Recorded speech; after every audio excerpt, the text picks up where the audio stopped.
제가 오늘 읽어드리는 이 말씀은 위대한 어머니, 믿음의 어머니 마리아를 우리에게 소개하는 내용입니다.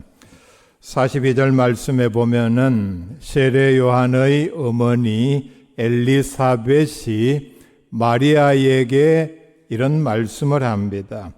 큰 소리로 불러 이르되 여자 중에 네가 복이 있으며 네 태중의 아이도 복이 있도다. 천사를 통해서 아이를 낳을 것이다. 이런 예고를 듣자마자 친족인 나중에 세례 요한을 낳은 엘리사벳에게 찾아갔을 때에 엘리사벳은 바로 마리아에게 이런 말씀을 합니다.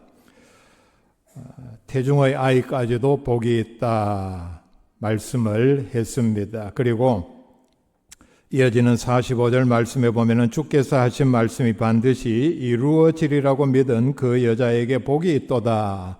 마리아의 믿음에 대하여 천사가 마리아에게 네가 장차 아들을 낳을 것이다. 이 말은 그 당시 문화로 또 마리아의 입장에서는 도무지 받아들일 수 없는 예언의 말씀이었습니다. 그런데 마리아는 돌에 맞아 죽을 각오를 하고 그 예언을 그대로 받아들이고 믿음으로 순종을 했습니다. 그러니까 그 믿음 역시 복이 있는 믿음이다. 그런 말씀을 합니다. 그래서 복이 있다는 이 말의 뜻은 마리아 입장에서 보면은 바로 자신의 몸을 통해서 온 인류의 구원자 되시는 메시아를 낳는 일에 쓰임을 받았기 때문입니다. 바로 뒤에 보면은 제가 가진 성경에는 제목이 마리아의 찬가, 찬양이라 이렇게 붙여져 있습니다. 즉시 마리아는 하나님께서 자신에게 베풀어 주신 놀라운 은혜와 복에 대하여 감사의 찬양을 올리고 있습니다. 48절 말씀 보면은 그의 여종의 비천함을 돌보셨음이라. 보라 이제 후로는 만세에 나를 복이 있다 일컬이로다. 하나님께 감사를 드리고 있습니다. 이 감사의 내용을 한마디로 요약을 하면은 비천한 자신을 통하여 구약에서 예언한 하나님의 아들을 이 땅에 태어나게 하는 귀한 도구로 쓰임을 받은 데 대하여 감사를 드리고 있습니다. 마리아가 자신이 이렇게 고백한 것처럼 만세에 복이 있는 어머니다. 이 사실은 마리아의 입술 또는 엘리사벳의 입술을 통해서만 일어난 일이 아니라 예수님께서 공생애 활동을 하실 때 누가복음 11장 27절에 보면은 예수님께서 한 동네에서 말씀을 전하실 때에 이 말씀을 듣고 있던 무리 중에 한 여인이 예수님을 향하여 당신을 뵌 태와 당신을 먹인 젖이 복이 있나이다. 그러니까 한마디로 당신 예수님의 말씀을 들어보니 당신 어머니는 정말로 위대하고 복 있는 사람이다 하는 것을 성령의 감동을 통해서 고백을 했습니다. 그러니까 제가 오늘 성경 말씀 본문으로 읽어드린 엘리사벳의 고백, 저는 또 마리아의 고백, 감사, 이걸 다시 한번 이 여인을 통해서 적어도 30년 훨씬 뒤에 이 여인의 입술을 통해서 다시 한번 확인해 주는 내용입니다. 분명히 성령의 감동이 있었을 것입니다. 이 말의 뜻은 당신의 어머니는 하나님으로부터 특별한 복을 받은 사람임이 틀림이 없습니다 하는 그런 뜻을 가지고 있습니다.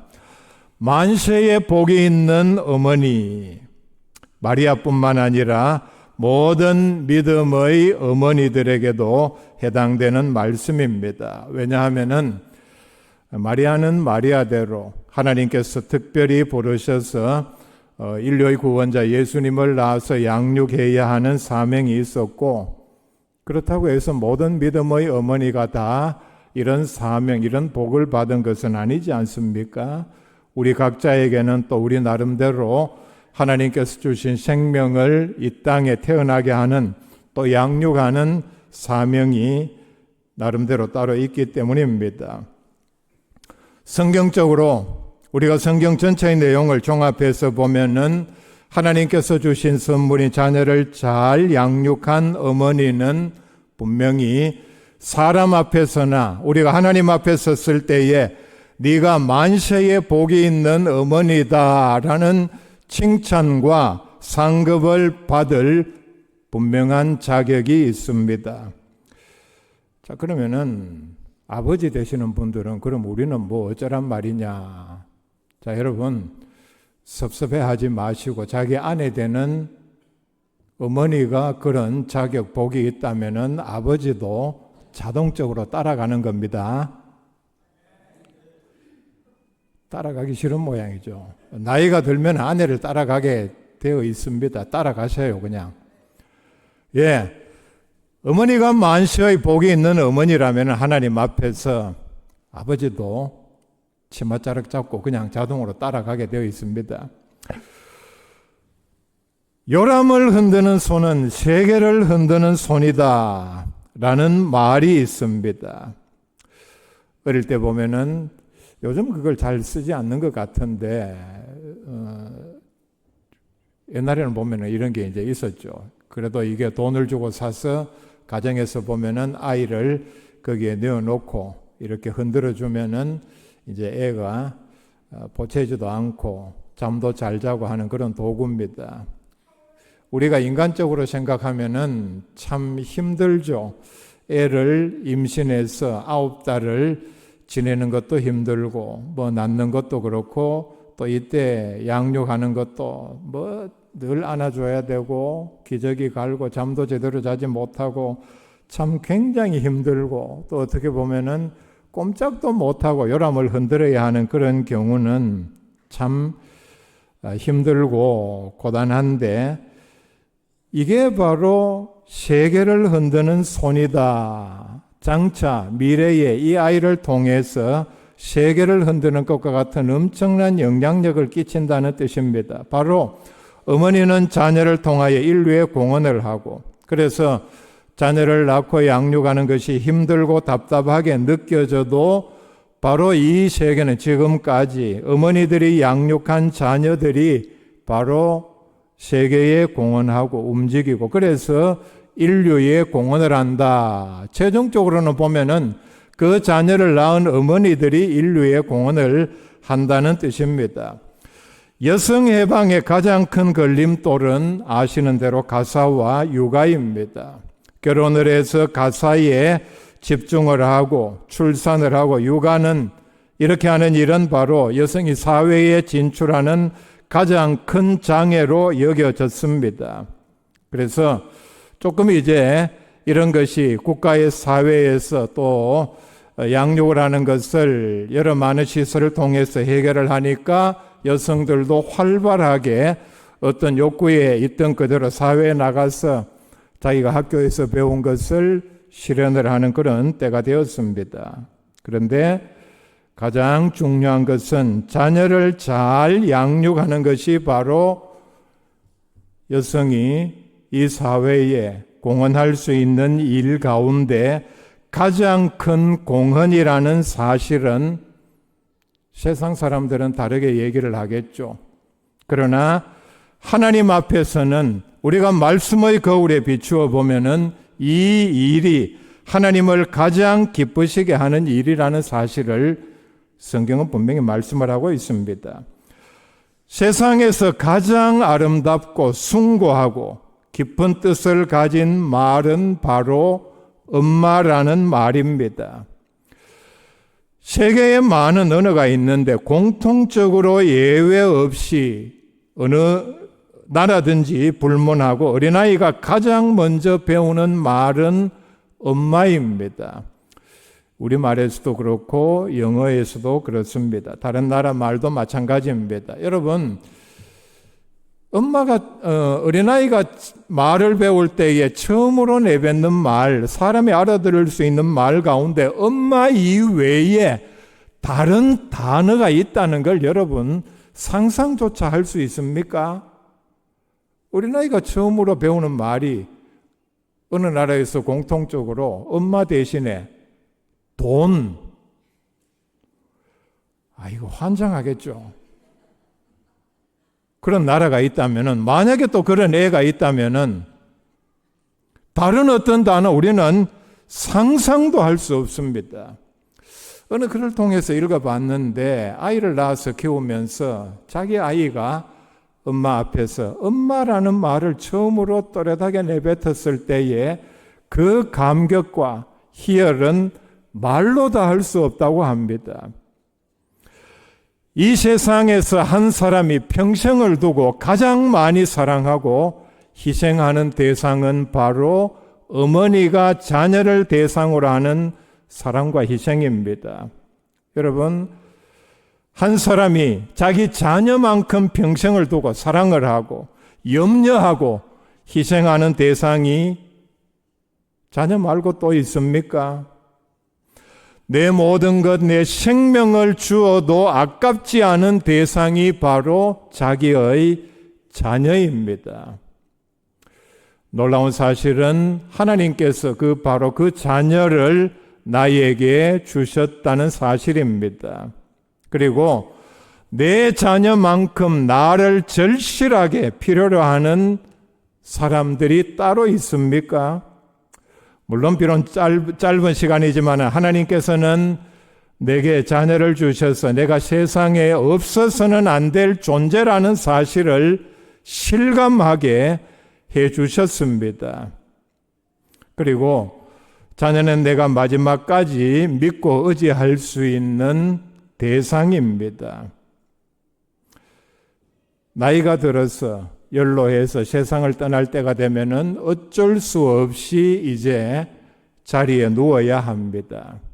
거동은 못하지만은 말은 또렷이 할 수 있고 의식은 분명히 있죠. 그때에 보면은 참 육신적으로는 고통스러워도 이제 돌아가실 때가 얼마 되지 않았으니까 많은 사람들이 방문을 하죠. 친구도 친척도 과거 직장의 동료도. 그러나 가장 기뻐하고 찾아왔을 때에 마음의 안정을 취하고 내가 이 사람들 보니 내가 이제 세상을 떠나도 나는 염려할 것이 없다고 느끼는 대상은 바로 자기의 자녀, 자기의 후손들입니다. 표정이 다릅니다. 손자, 손녀가 와서 할아버지, 할머니 어떠세요? 손을 잡아주고 할 때에 그 표정은 정말 안심하고 참 고통 가운데 있지만은 위로받을 수 있는 그런 상황입니다. 자녀가 성장해서 부모를 실망하고 섭섭하게 해도 어릴 때 부모에게 주었던 기쁨과 기대만으로도 자녀 도리를 이미 다 하고도 남는다는 그런 말도 있습니다. 모든 자녀가 다 성장하고 난 다음에 부모를 기쁘게 하고 기대를 충족하고 효도를 다 잘한 건 아니지 않습니까? 그렇지만은 그래도 저 자녀가 어릴 때 참 그렇게 귀엽고 사랑스러웠고 내 모든 것을 줘도 아깝지 않은 그런 때가 있었지. 그때만 생각해도 자기가 한 모든 고통에 대한 수고에 대한 보람을 느낀다는 얘기입니다. 그리고 자녀를 낳았을 때에, 어릴 때에 느끼는 그 기쁨은 또 보람은 내가 비록 가난하고 가진 것은 없다 할지라도 그 자녀 하나만으로도 천하를 얻은 기분이다. 이렇게 느끼게 해주는 것이 바로 자기 몸을 통해서 낳은 자녀입니다. 모든 생명은 바로 어머니를 통해서 이 세상에 태어납니다. 창세기 1장 28절에 보면 하나님께서 아담과 하와를 창조하시고 생육하고 번성하여 땅에 충만하라, 땅을 정복하라 명령을 하셨습니다. 이런 귀한 사명을 바로 어머니를 통해서 태어나는 생명체를 통해서 가능하고 지금까지 역사가 이어져 왔습니다.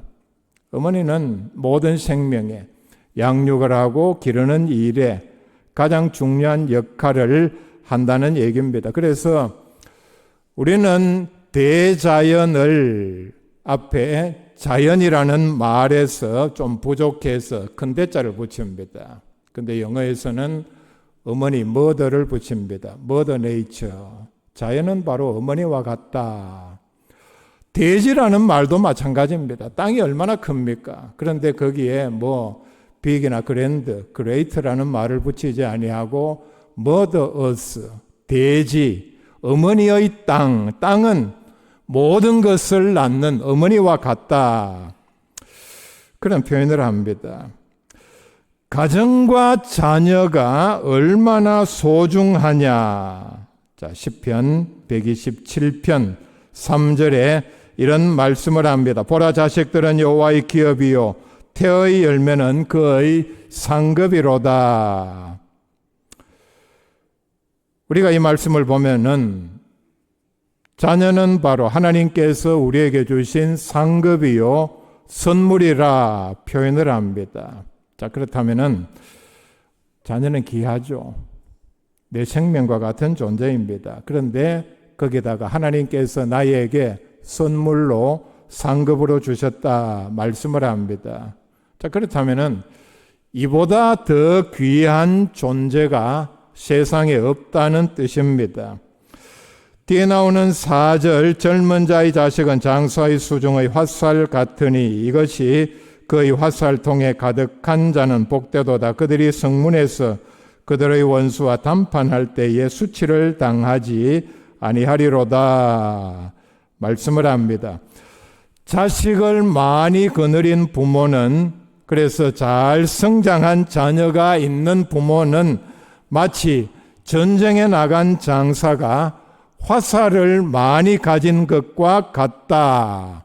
뒤에 나오는 말씀은 그래서 이런 부모에게는 어떠한 불의한 세력들도 그 사람의 자식들이 두려워서 함부로 대하지 못한다.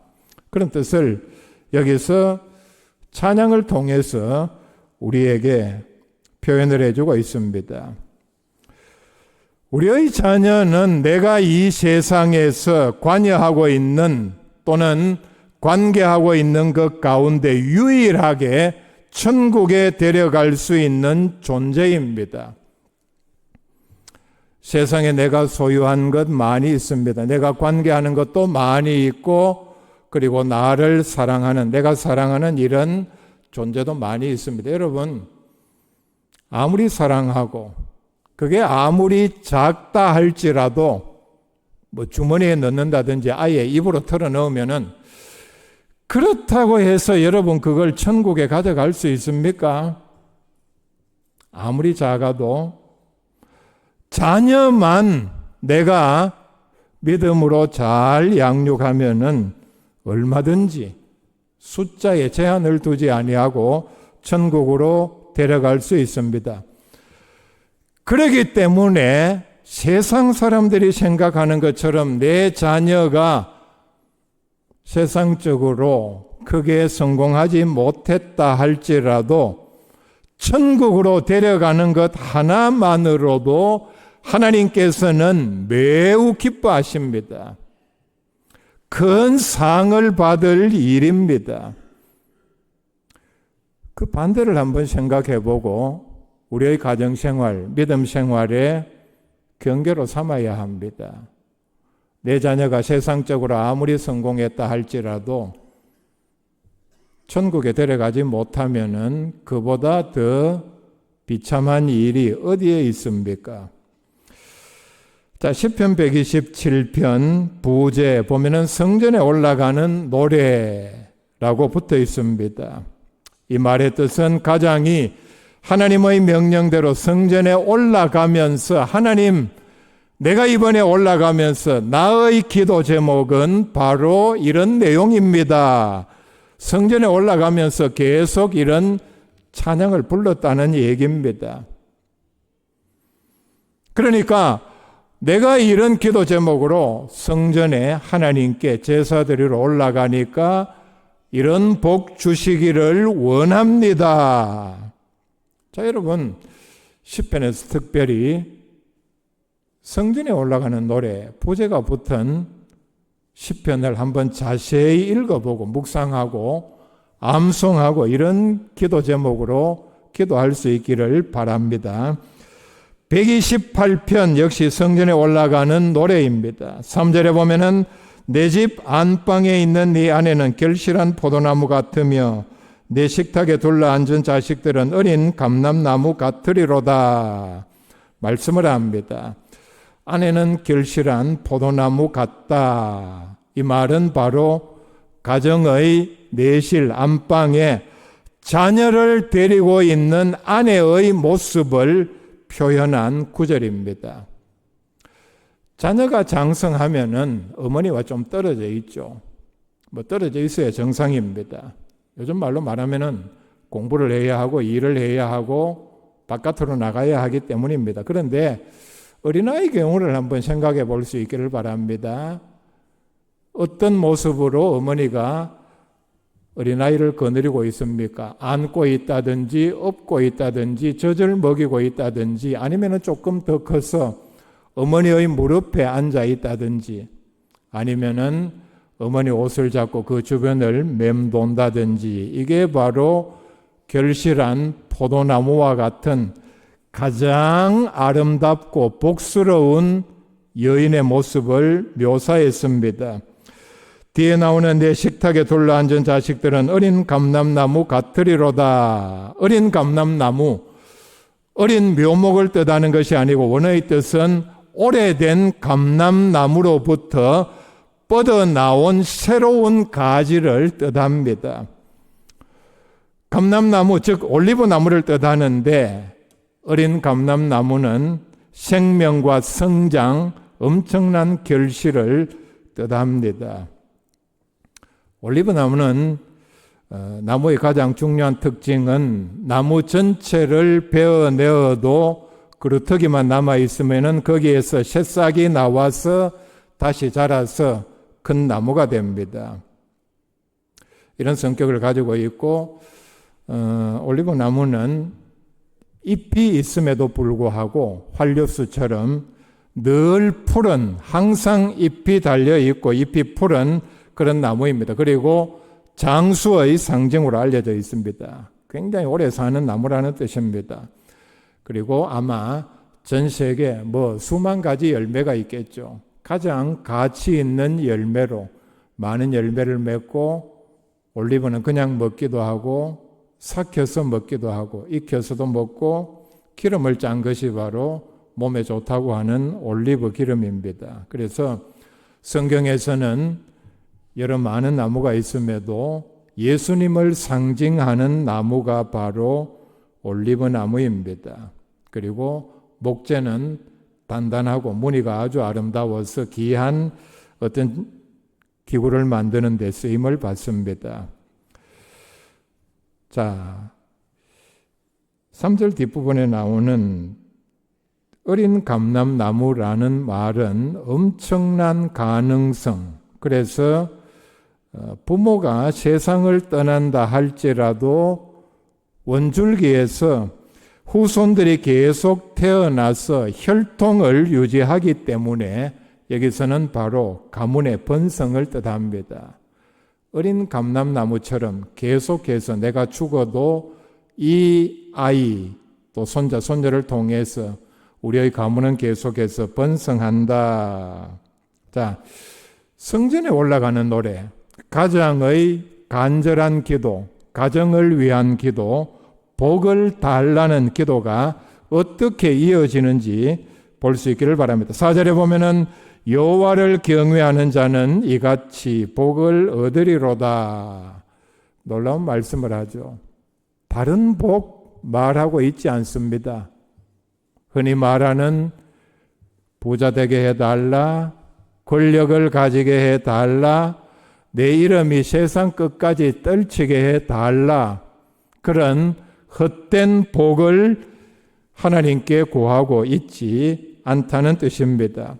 어떤 사람이 여호와를 경외하는 자들은 이 같은 복을 얻으리로다. 그러니까 자신은 그런 삶을 살기 때문에 하나님께서 내게 이런 복을 주심을 믿는다는 고백입니다. 그 다음에 나오는 6절 말씀 보면은 네 자식의 자식을 볼지어다 이스라엘의 평강이 있을지로다. 역시 우리가 받을 수 있는 가장 큰 복, 중요한 복을 말씀을 합니다. 자식의 자식을 본다는 말은 1차적으로 장수를 해야 되겠죠. 그리고 내가 낳은 아들과 딸을 통해서 손자, 손녀를 선물로 받습니다. 손자, 손녀를 선물로 받은 분들이 있죠? 없는 모양이네. 여러분, 얼마나 큰 선물이라는 사실은 받아본 분들은 다 알죠? 안 그런 모양이죠? 예, 이게 하나님께서 주시는 엄청난 복입니다.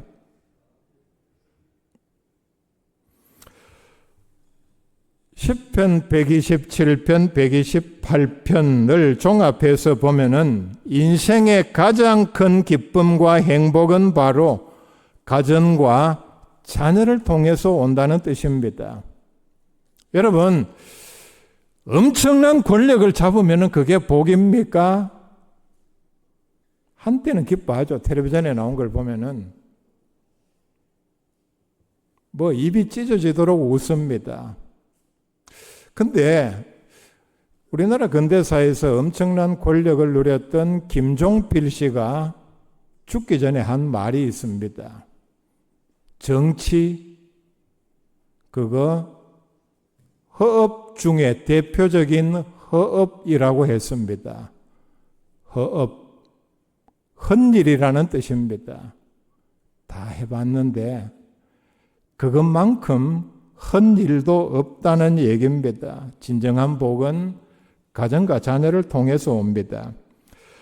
디모데전서 5장 14절에 그러므로 젊은이는 시집가서 아이를 낳고 집을 다스리고 대적에게 비방할 기회를 조금도 주지 말기를 원하노라. 바울이 교회를 향한 권면의 말씀입니다. 목회자 디모데에게 했으니까 교인들에게 이런 말씀 잘 가르쳐라. 자, 여러분, 이 구절에 불편한 분들이 있죠. 아니, 요즘 시대가 어떤 때인데 그런 꼬리타분한 얘기를 하느냐. 하나님의 말씀입니다. 저도 인간적으로는 이 구절은 빼고 싶습니다. 오늘 말씀에서 목사가 설교를 하면서 어떤 구절은 교인들이 듣기 불편하다고 빼버리고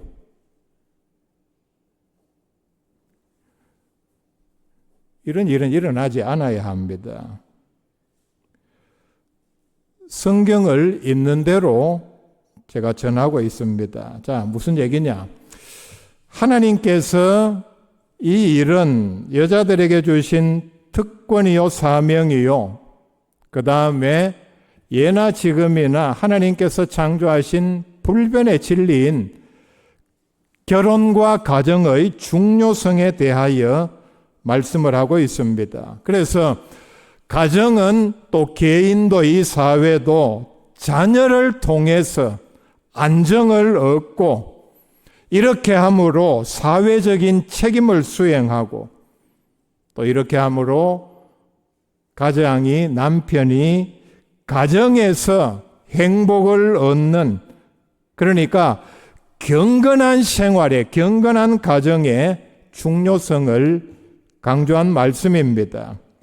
그런데 사실은 모든 여자분들이 다 여기에 해당되는 것은 아닙니다. 고린도전서 7장에서 바울은 여기에 대하여 많이 강조를 했습니다. 그러니까 그 중에 대표적인 구절이 바로 38절에 나오는 말씀입니다. 그러므로 결혼하는 자도 잘하거니와 결혼하지 아니하는 자는 더 잘하는 것이니라. 결혼과 출산, 양육, 하나님께서 부르신 사명이 사람마다 다르다는 것을 여기서 예외로 인정을 해 주었습니다. 성경에 나오는 위대한 어머니, 사무엘의 어머니 한나는 눈물의 기도로 하나님 앞에 서원을 했습니다. 아들을 주시면은 내가 하나님께 드리겠습니다. 하나님께서 그의 기도를 들으시고 아들을 주셨을 때에 젖을 떼자 하나님께 드렸습니다. 아마 그 이후로 다시는 방문은 했겠지만은 어머니로서 사무엘 어린아이를 돌보는 일은 하지를 못했습니다. 사무엘은 어떤 인물입니까? 이스라엘 건국의 아버지라 해도 틀린 말은 아닙니다. 그리고 성경에 나오는 참 드문 흠이 없고 위대한 선지자로 쓰임을 받았습니다. 디모데후서 1장 5절에 보면 이는 네 속에 있는 거짓이 없는 믿음이 있음을 생각함이라. 이 믿음은 먼저 네 외조모 로이스와 네 어머니 유니게 속에 있더니 네 속에도 있는 줄을 확신하노라. 디모데의 믿음은 바로 로이스와 유니게로부터 물려받았다는 것을 바울은 인정을 하고 있습니다. 성 어거스틴의 어머니 모니카, 그 아들 어거스틴만큼 유명한 어머니입니다. 젊은 시절 어거스틴은 영적으로는 이단인 마니교에 빠져 있었습니다. 사상적으로는 플라톤 철학에 빠져 있었고 생활은 한없이 방탕했습니다. 모니카는 이 아들을 위하여 매일 눈물을 흘리며 기도했습니다. 심지어는 따라다니면서 기도를 했다고 알려져 있습니다. 어머니의 기도의 결과 어거스틴은 회심을 하고 기독교 역사상 가장 위대한 성자, 신학자, 교부로 알려져 있습니다. 만세의 복이 있는 어머니, 현실적으로 내가 아무리 기도 열심히 하고 자녀를 잘 양육했다 할지라도 이 땅에서는 그 자녀로부터 아니면은 세상에서는 보상을 다 얻지 못할 수도 있습니다. 오히려 더 가난하고 고통당하고 남들에게 멸시천대 받을 수도 있습니다. 그러나 하나님께서는 정말 마리아처럼 제목에 나오는 대로 만세의 복이 있는 어머니로 칭찬과 상급이 예비되어 있을 줄로 믿습니다. 그래서 하나님께서 주신 귀한 선물, 자녀들을 잘 양육하여 만세의 복이 있는 어머니로 칭찬과 상급이 넘치는 복된 어머니들 다 될 수 있기를 바랍니다.